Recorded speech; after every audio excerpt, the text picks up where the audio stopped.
सैफ, देखो मेरे प्यारे बेटे, मैं तुम्हारे लिए कितना खूबसूरत और महंगा सूट लाया हूँ। ये सूट 1200 रुपए का है। अबू बाजार से लूटे तो सैफ से कहा। अबू के हाथों में सूट देखकर सैफ को ज़रा भी खुशी नहीं हुई।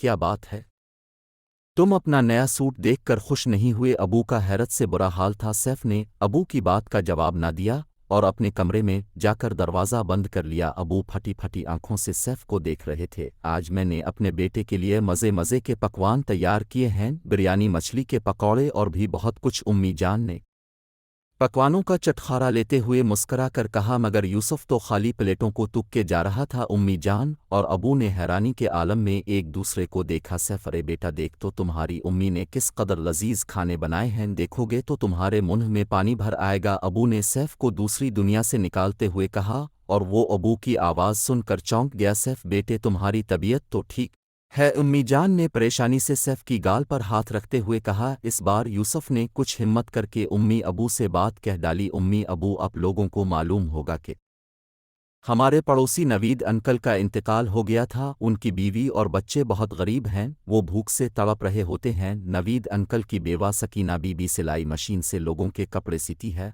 और अपना और अपने बच्चों का बमुश्किल पेट भरती है। घर के अखराजात भी बहुत है। किराए के मकान में रहती हूँ। मकान वाला रोज़ उन्हें कहता है कि किराया ना दिया तो घर से निकाल दूंगा। उन्हें एक खाना बमुश्किल नसीब होता है और हम यहाँ मज़े मज़े के पकवान खाएं। अबू, अब मेरे लिए परसों नया सूट लाए थे ना, वो सकीना आंटी के बच्चों को दे दूंगा। मुझसे ये नहीं देखा जाता कि मैं अच्छे अच्छे और महंगे लिबास पहनूं जबकि हमारे पड़ोसी किसी की आतुन पहने। सैफ बोल चुका तो उम्मी अबू को हैरत ज़दा खड़े पाया।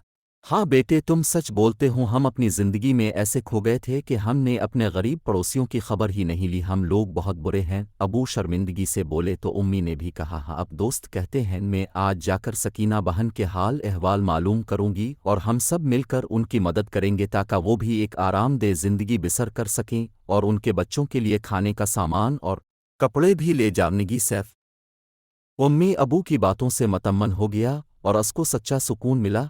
अच्छा, तो अब भी अपने आसपास नज़र डालिए, कहीं क्या पता कोई दर्दमंद इंसान दर्द में मुब्तला हो और इसे आप लोगों की ज़रूरत हो। मेरी नसीहत पर ज़रूर अमल कीजिए।